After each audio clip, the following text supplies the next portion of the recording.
can't believe another week's gone by, and it is time again to read some more of Begone the Raggedy Witches. How exciting. Now, if you remember, Mup and her auntie had just managed to rescue Mam from the witch's grasp. Back in the house, Mam lit the range and they sat by the warm glow of it. Auntie in her big old rocker, Mam on the stool, Mup on the poof by Auntie's feet. "What's the Queen like?" asked Mam. "I've told you before," said Auntie. "Your mother is cold, broken, dangerous. She'll destroy you." Mup nodded earnestly. This was something they all knew. Auntie had told them. Mam's mam was bad. Mam's mam was dangerous. She must never be spoken of. But Auntie had also told them that as long as everyone behaved, the Queen would leave them alone. Hesitantly, Mup chanced a new question. After all, on so strange a night, wasn't it possible any question might be answered? "Auntie, why did the Queen send witches for Mam?" Auntie sighed. She glanced at Mam. "To see what you're like, maybe, now that I'm gone and you're next in line to the throne. To see if you're a threat." Mup looked at her Mam's tired face. A threat? Could Mam, vague, dreamy, distant, and a little disorganised, ever be considered a threat? "Perhaps she hopes I'll be an asset," said Mam quietly. There was a long silence. "Your mother would never consider you an asset, Stella. Don't fool yourself of that. You made the right choice staying here. You and the babies are safe now." The phone rang sharply and the two women glanced at it. "Let it ring," said Auntie. "It's not like we don't know who it is." The phone rang. It rang. Mup closed her eyes. This time it was easy to bridge the gap to the other end of the line. In her mind she saw a doctor in the big white corridor of the hospital in the city. He was the nice man who had been taking care of Auntie. His slim brown face was sad. On the 10th ring he put the receiver down with a shake of his head. In the quiet that followed, Mup looked up. Mam's eyes were filled with tears. "So," she said to Auntie, "you're gone." Auntie nodded. "I'm gone." "Will you not be coming back?" asked Mup. Was that possible? Life without Auntie? Didn't feel real. "I'm going to be so lonely, Auntie," said Mam. "Sure, haven't I made you this lovely home?" "I've no friends, I've no sisters, I'm all on my own." "Not quite." Auntie gently pushed Mup's shoulder. "Go give your Mam a hug, Pearl." Mup went and wrapped her arms around Mam and held tight. Mam loosely closed her arms about her. "Well," said Auntie softly, "guess I'd better go." She kissed the top of Mup's head. She placed the palm of her hand on Mam's cheek. Outside, the sun rose above the trees and painted the kitchen with the finest lemon light. It seemed to wash Auntie from the air. Mup pressed her face in against Mam. The quietness of the house closed in. It was a strange, heavy kind of quiet, uncomfortable. Was this what the world felt like without Auntie? Mup could feel Mam moving her head left and right, then left again, as if she was looking all around the room. Perhaps she was looking at the empty chair and the empty table and Auntie's empty slippers by the stove. Auntie was gone. She was gone. Mup clenched her arms tighter. "You still have us, Mam," she whispered. "Me and Tipper and Dad."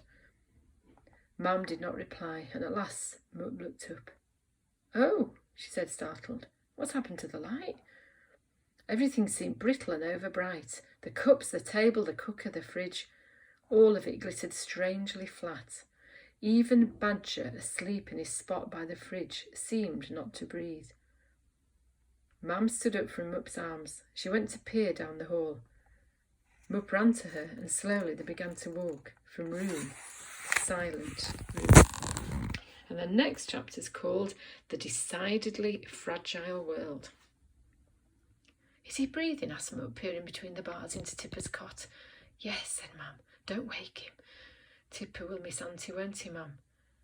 Mam didn't answer. She frowned out into the garden as she cracked the curtains, causing a spear of sunshine to shaft across the room.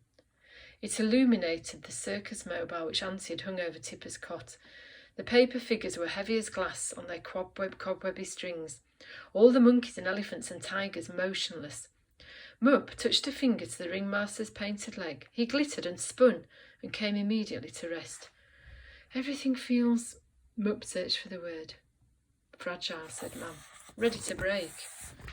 The two of them jumped as a blast of static shattered the stillness. The witches, cried Mup. Mam shook her head. It's not them, she said. Don't wake your brother.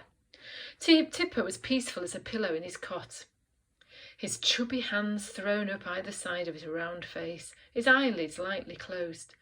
The blaring noise didn't seem to bother him at all. Watch him, said Mam, moving out into the hall. Mup watched him for as long as it took to back to the door. Then she followed her mother to the kitchen, where the noise seemed to originate. It was a TV.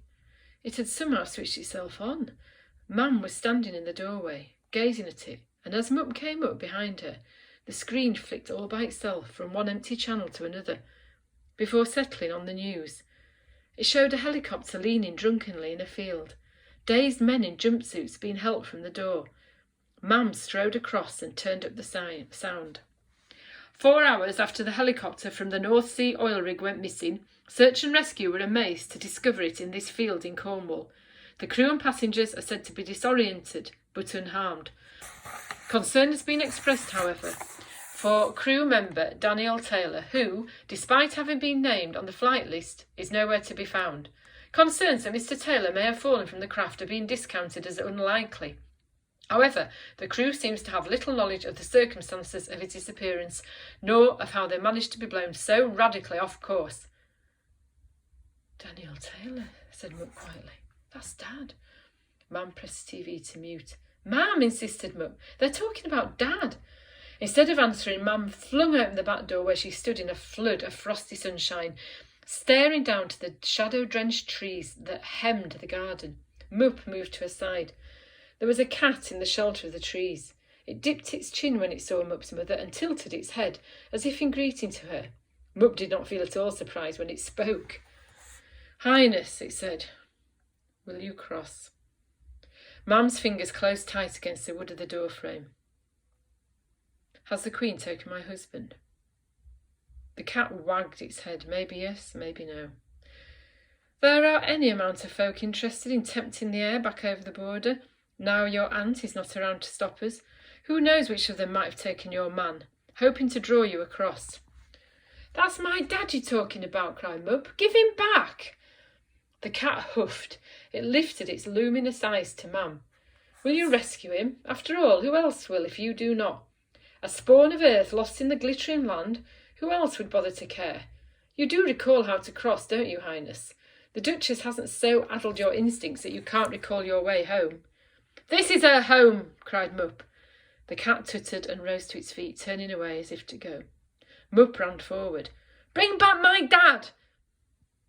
You needn't have stolen him, shouted Mam from the doorway. Why didn't you just ask me to come home? Why did you assume you had to take? The cat's eyes slid to where Mup stood angrily between them. Why indeed, it said, and with a final sneer it walked away into the shadows. In the unnatural stillness of the morning, the sound of the river beyond the trees was very loud. The cat seemed to disappear into it. Mam stormed back into the kitchen and began taking things from cupboards. Baby bottles, nappies, wipes. Get your boots, she told Mup grimly. Get your coat, wrap it warm. Are we going to cross the border? Mam paused, then recommenced throwing things into Tipper's baby bag. Yes, she said. To rescue Dad? Yes. Heart racing, Mup ran to tell Auntie what they were planning. It was only when she opened the door and Auntie's bedroom greeted her with all its quietness that she remembered. The sun glowed through the yellow curtains and lay on the neat bed, and it seemed unlikely that Auntie, all moonlight now and strangeness, would be there. Still Mup whispered, Auntie, we're crossing the border. We're going to rescue Dad. The room seemed to have nothing to say about that, though Mup listened very hard, hoping. After a moment she gently closed the door. Well, she said, borrowing Auntie's favourite phrase, we'll just have to manage as we are. She decided it was probably best not to go on a rescue mission dressed only in her pyjamas, and so she hurried to her room and flung open her wardrobe. She pulled on her warmest tights, the stripy ones that looked like rainbows. She pulled on her fluffy purple socks, and she pulled on her favourite Wellingtons. Not the sensible grown-up black ones, but the old lime green ones, the ones with the faces like frogs. There was something about the witches, their cold dark eyes maybe, their fluttering black clothes, that made Mup want colours. Not just colours, but colours. Colours! She put on her scarlet wool dress, and over the top of that her pink tutu with the skirt made of tulle. The tutu was a little tight over her scarlet dress, but it was covered in spangles, and when Mup turned in front of the mirror, she sent rays of light shooting out into the sluggish air. Good, she thought. Mam was in Tipper's room, changing Tipper's bum and getting him ready. Mup could hear that he was not quite awake. She ran past his room, pulling on her red jacket. In the kitchen she rummaged out her favourite hat, the orange one with the rabbit's face and ears on it. She jammed it over her unruly cloud of black hair and took Badger's lead down from its hook. She chose the new lead that Dad had bought Badger for Christmas. It was blue with little yellow bones on it. Colours, she thought. Colours. It took a long while to wake Badger. He just didn't seem to want to wake up, but eventually she got him to his feet. By the time Mam had finished with Tipper and came into the kitchen, Mup was standing by the back door with Badger on his lead, a school bag on her back, sandwiches, a flask of orange juice, a packet of cheese and onion crisps, and 2 green apples, ready to go. Tipper was in his carrier on Mam's back, and he looked at Mup sideways from around the bottle he was sleepily sucking down. There wasn't much of him to see between the thick hat he wore, his bottle, and the side of Mam's head. But he waved cheerfully, a cheerfully mittened hand, and Mup solemnly waved back. Mam was dressed in jeans and a sensible raincoat, hiking boots and a cream-coloured hat. She came to a halt in the kitchen doorway, apparently startled at the sight of her daughter's clothes. Mup felt unsure suddenly. Auntie had never liked it when clothes stood out too much. Maybe this outfit was one of those she'd have frowned at. Mup smoothed her tutu. Am I too sparkly? She asked Mam. Mam seemed to swallow something down into her chest. She adjusted the heavy baby bag on her shoulder. You can never be too sparkly, Mup. Mup nodded. Mam opened the door and sunshine lit the room. Let's go rescue Dad. Oh, what's going to happen next? I can hardly wait until next week.